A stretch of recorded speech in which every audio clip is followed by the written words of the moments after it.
طرح کی باتیں. پہلا کلمہ لا الہ الا اللہ محمد الرسول اللہ، مطلب میں ایمانداری سے کہتا ہوں کہ میرا یقین اللہ پر کامل ہے اور رسول اللہ صلی اللہ علیہ وسلم اللہ کے آخری رسول. اب پہلے والا جو ہے ہل گیا ہو، پہلی 5 سیڑھیاں 4 سیڑھیاں اس کی ٹوٹ جائیں کہ جی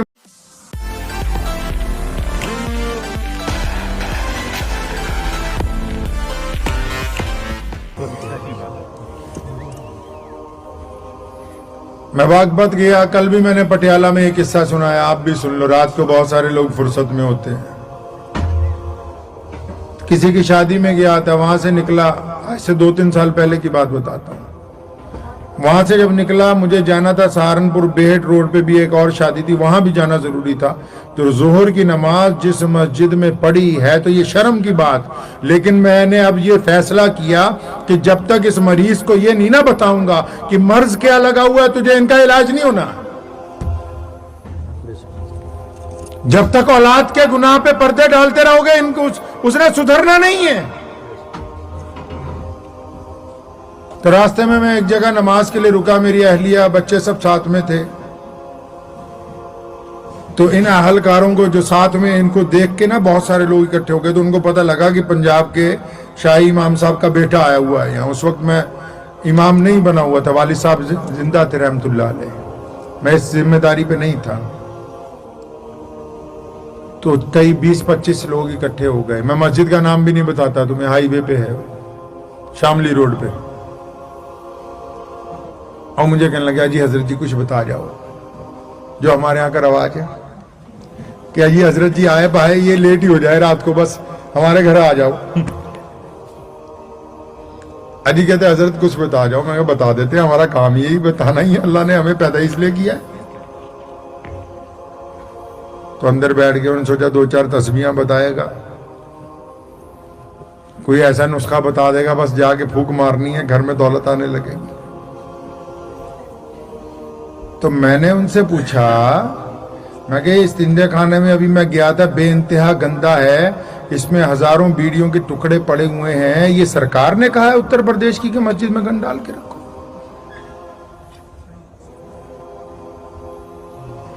یہ جو قرآن پاک پہ اتنی مٹی چڑھی ہوئی ہے، یہ جو مسجد کی چٹائی بھی تم سیدھی نہیں کر سکتے، حالت بری ہے. یہ کسی حکومت نے نہیں تمہیں کہا کہ تم مسجدوں کی احترام کو اپنے ہاتھوں سے پامال کرتے پھرو. مگر تمہارے چترول نہیں پھرنا، پھر اور پھرنا کس کے؟ اتنی بے حرمتی مساجد کی، قرآن کی، بالکل نکال کے زندگی سے باہر پھینک دیا. مسجد کا کام بس استنجا کرنے جائیں گے، نہانے کے لیے جائیں گے، نماز پڑھ لی، اس کے علاوہ کوئی کام نہیں ہے. جی محمد الرسول اللہ کی مسجد، محمد الرسول اللہ کی مسجد میں اب چلے جاؤ، پوچھو مدینہ یونیورسٹی کے بچے پیپر کہاں دیتے ہیں، پوچھو کسی مولوی سے جا کے. مدینہ منورہ یونیورسٹی کے بچے پیپر کہاں دیتے ہیں؟ ان کے میڈیکل ٹیسٹ کہاں ہوتے ہیں؟ مدینہ منورہ میں کسی کو کوئی پریشانی آ جائے وہ کہاں جاتا ہے؟ محمد رسول اللہ کی مسجد میں پنچایتیں ہوتی ہیں بیٹھ کے کہ آؤ ہم بتاتے ہیں کیسا فیصلہ ہوگا تاکہ دین کے مطابق ہو. محمد رسول اللہ کی مسجد میں یتیموں کی کفالت ہوتی ہے کہ ہم بتائیں گے کس غریب کو کیا دینا چاہیے، اس کی ضرورت کیا ہے. محمد رسول اللہ کی مسجد میں مسافروں کو کھانا کھلایا جاتا ہے. محمد رسول اللہ کی مسجد میں مظلوموں کا ساتھ دینے کے لیے حضور صلی اللہ علیہ وسلم خود چل کے ساتھ جاتے ہیں. تم نے کیا سمجھا کہ مسجد 5 وقت نماز پڑھنا ہے؟ بڑے بڑے اللہ والوں سے پوچھتا ہوں میں بار بار، کس بات کا رونا ہے کہ جی ہمیں یہ نہیں ملا، ہمیں وہ نہیں ملا، اقتدار میں حصہ داری نہیں ہے. میں ان سے بار بار یہ پوچھتا ہوں. آج بھی بہت سارے علماء آئے تھے دوپہر لدھیانہ ملنے، تو میں نے ان سے بھی پوچھا نماز کیوں پڑھتے ہیں؟ کیا کوئی بندہ بتا سکتا ہے 2 لفظوں میں نماز کیوں پڑھتے ہیں؟ نماز پڑھنے کا حکم قرآن میں ہے، اور ہم مولویوں نے، اس ملک کے مولویوں نے پچھلے 75 سال میں مسلمانوں کو یہ سمجھایا کہ یہ قرآن چودھری صاحب کے مرنے پہ پڑھنے کے لیے، یہ تمہاری دکان جب کھولنی ہے تو وہاں ختم دینے کے لیے ہے، یہ تمہاری بیٹی کی جب شادی ہوگی تب اس کا ختم دینا ہے. اور یہ بھی کہا ساتھ میں ہم نے کہ بالکل تم اس کو ترجمہ نہیں پڑھ سکتے، گمراہ ہو جاؤ گے نعوذ باللہ. تم اس قابل نہیں ہوگے اس کو پڑھو، نہ تم اس کا ترجمہ پڑھ سکتے ہو نہ تفسیر پڑھ سکتے ہو. ہم خود تمہیں بتا دیں گے، تم بس تلاوت کرو اور بڑھیا ریشمی غلاف لے آؤ، کوئی بڑھیا خرید کے اس کو اس میں پیک کر کے رکھو. میں پوچھتا ہوں کہ اچھا کلام کون کرتا ہے دنیا میں؟ سب سے اچھا کون کلام کر سکتا ہے؟ امام بخاری سے پوچھو سب سے اچھا کلام کس کا ہے، وہ کہتے ہیں کلام اللہ ہے، مطلب اللہ کا کلام ہے. اچھا جی، اللہ کا کلام سب سے اچھا ہے؟ اللہ کیسے بولتے ہیں؟ قرآن میں بولتے ہیں، پڑھو.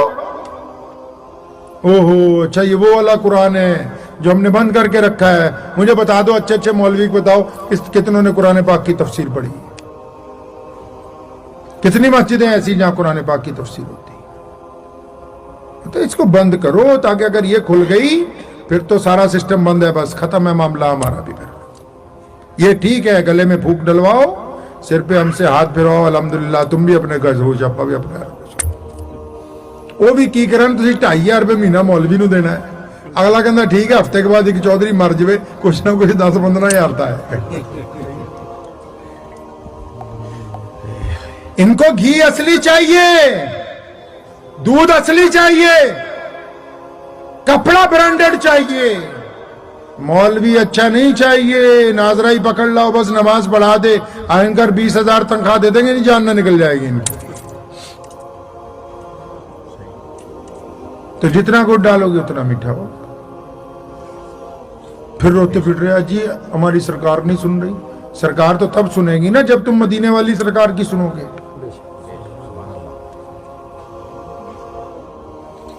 ایسی ایسی باتیں ہوتی، میں جاتا ہوں اکثر جلسوں میں، میں سنتا ہوں ایسی ایسی باتیں کرتے جن کا زمین اور آسمان کے بیچ میں بات ہے. کچھ لینا دینا نہیں مسلمانوں سے. ہزاروں جلسے ہو رہے ہیں شعبان میں، کروڑوں روپیہ خرچ ہو رہا ہے. نہ تم یہ بتاتے ہو کہ مسلمانوں کے مسائل کیا ہے، نہ یہ بتاتے ہو مسلمانوں کو بیماری کیا ہے، نہ یہ بتاتے ہو کہ اس بیماری کا حل کیا ہے. میں نے کئیوں کو پوچھا نماز کیوں پڑھتے؟ اچھے عالم تھے، ایک میرے سے کہنے لگے عثمان صاحب آپ کو نہیں پتا قرآن میں نماز فرض کا اعلان کیا گیا، باقاعدہ آیت نازل ہوئی ہے، حضور صلی اللہ علیہ وسلم کو معراج کی رات نماز عطا ہوئی ہے. میں کہا یہی تو میں پوچھ رہا بھائی اتنی دیر سے. ہاں نماز فرض ہے، اللہ نے فرض کی، فرض تو ہے لیکن کیوں کی؟ تحفے میں ملی، تحفے میں تو ملی، کیوں ملی؟ ابھی یہ پنڈال لگایا تو یہ ٹینٹ والے کے پاس گئے ہوں گے، پنڈال لگانا ہے، انہیں پوچھا انہاں کا دے لی کیوں؟ اب اگلا پوچھے گا نا بھی کیوں، اگلا سمجھے پتہ نہیں کسی کی تعزیت کا جلسہ کرنا، شادی کرنی ہے کہ میڈیکل کیمپ لگانا ہے، اس کو بتاؤ گے نا.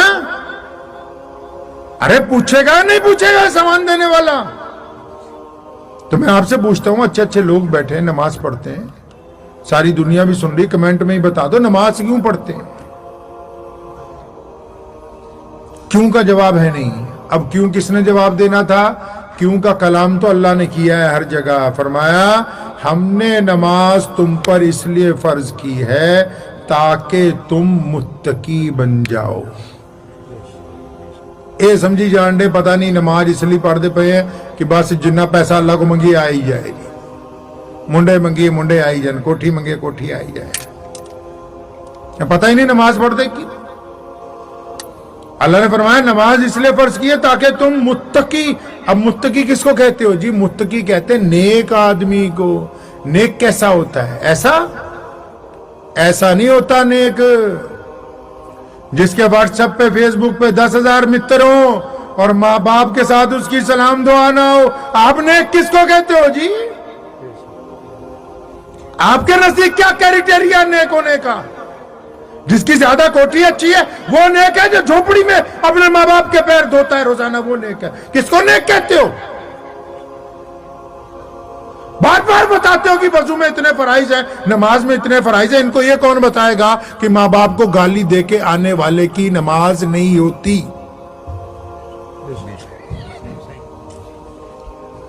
یار بالکل مطلب ہی بدل دیا سارے اسلام کا، بندر بانٹی کر دی پوری کی پوری.